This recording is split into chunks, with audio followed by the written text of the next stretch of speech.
Hi you guys, welcome back to Jolie Knots. I'm Crystal and today we are going to be hand dyeing papers and you'll never guess with what. This stack here, it's got a little bit of a reddish tint. We're dyeing these with avocado skins. And this stack here, that's got a little bit more of a brownish, like burnt orangish type tint. This one, we're dyeing it with onion skins. Isn't that awesome? Now they do come out rather similar in color, so I have them here side by side for you. Avocado is the more red one and onion is the browner one. And the way that we are going to get these looks here is stencils. Use all the stencils that you love and you can get all these really cool different variety of colors. I'm going to show you how to do the stenciling. I'm going to show you how to do the solid colors. I'm going to show you how to do the lighter colors, the more tie-dye-ish colors. I'm going to show you all of it from start to finish. I'm personally using the oven, so it's a little bit faster for me. I can do more papers at a time, but you can totally just set these outside in the sun to dry. Now, I'm also going to show you a super fast, easy way to not necessarily iron these, but to flatten them out. It's kind of like an ironing trick, I guess we could call it. All right. And the paper that I'm using, this is just regular old copy paper. This is the cheapest copy paper you can find, whether you go to Staples, whether you go to Office Depot, Walmart, Target, Amazon, wherever you go, all you need is the cheapest paper. All right, you guys, let me grab my things together and we will show you how to get started. Okay, so the first thing we're going to do is go ahead and take all of our dried avocado peels. Now, I'm going to use my pan with a strainer. The avocados from my tree have super thin skins, which is why these are all in like little teeny tiny pieces.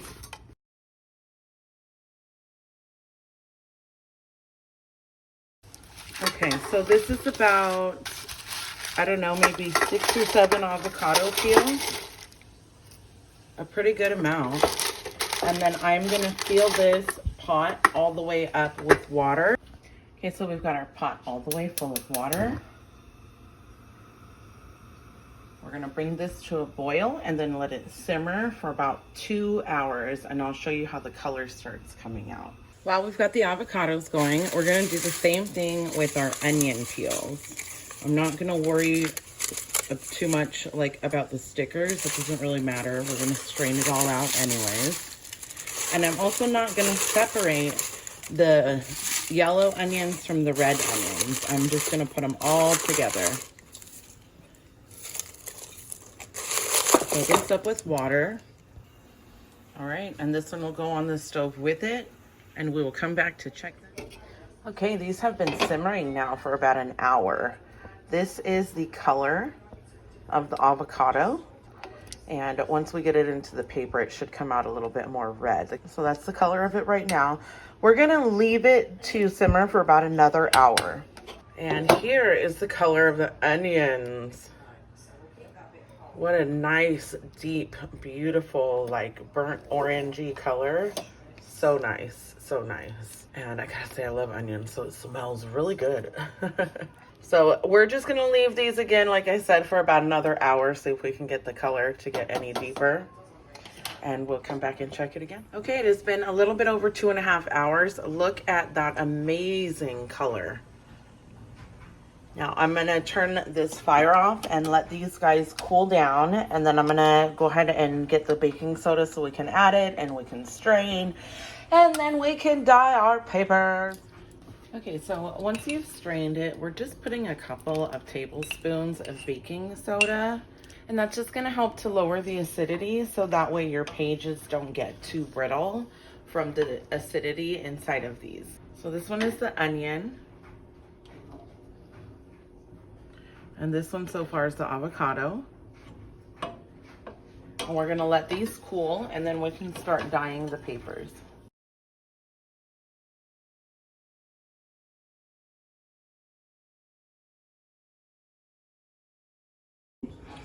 Okay, so I have this tray, and we're gonna start with the avocado first.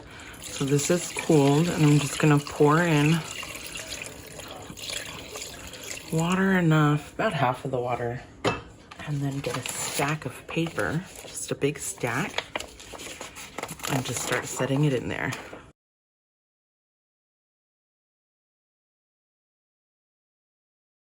Now you want to do them somewhat individually, like a couple at a time is fine, but if you just stick the whole stack in there at once, the water is not going to get really in between each of the pages. And we're going to leave this in here maybe about like an hour or so the color can seep in really well. Okay, and now that we have all of our pages soaked and dyed, now it's time to put them on a baking sheet. I'm just putting mine on parchment paper, and I'm using the oven, but you can use it outside. I just think this is faster because I'm dyeing a lot of papers, and it's a lot faster to do it in the oven than outside. You can also, here's where you are going to put your stencils down and decide any sort of different patterns that you want to put on your paper while it bakes in the oven, and I'll show you how that comes out. As they start drying, that's when I will begin like flipping them over so that the heat can get to everywhere, and you can see how where it becomes a little bit more red, like around the edges, where the heat is drawing up the coloring, the heat from the oven. Now you can do this outside too. The sun will do the same thing, but I have a lot of pages, so that's why we're doing it in the oven.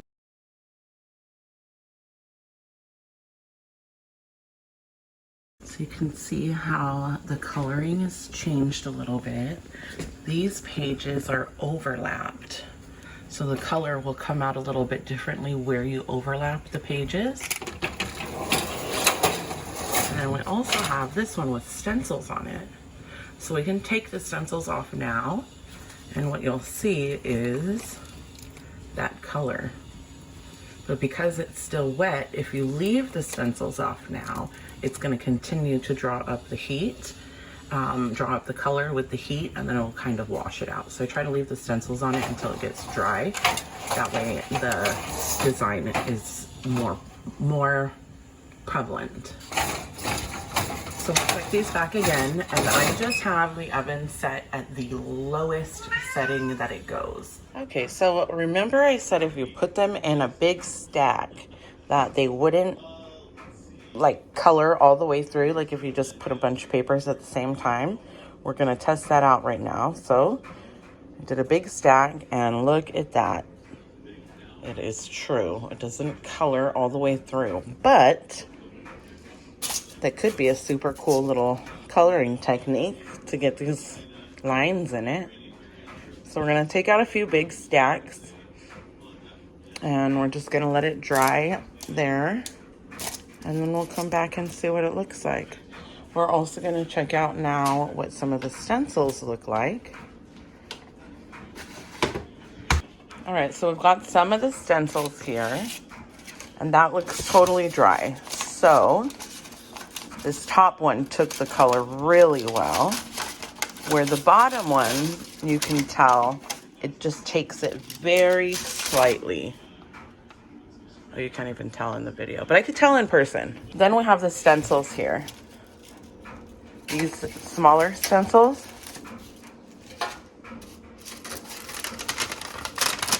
Maybe you could tell more in these. And these are 3 sheets deep. So as you go deeper, they don't have as much. So just know that when you do the stencil, it will come into like the second, maybe the third layer, but your first layer is going to have the most color. Everything else is going to be somewhat faded. I just ripped it. Like too much, but if you're delicate with it, then it'll be a lot easier. So let me set these aside, and then we'll put some more inside of our pans. Okay, I want to show you this because this is a really good example. This is the paper that I stuck in as like a clump. And then these are the papers that I stuck in one by one. So this is where one ended and one started, and you can tell that it's a deeper color because the liquid was able to get all the way through, whereas these guys, it's deep on the outside but not on the inside. So you can do it both ways and just get all the different kind of colors. Okay, so now everything has been dyed. This is a stack of the papers and what it's going to look like just coming out of the oven after I've stacked it up, of course. But it's not too wrinkly as what it normally is. But I'm going to show you what I do to flatten them out instead of having to iron or anything like that. This is half of the paper. The other half is in the oven. I put it just like this with another pan on top and then a heavy, like my cast iron bread pan. So it's a little bit messy, excuse it.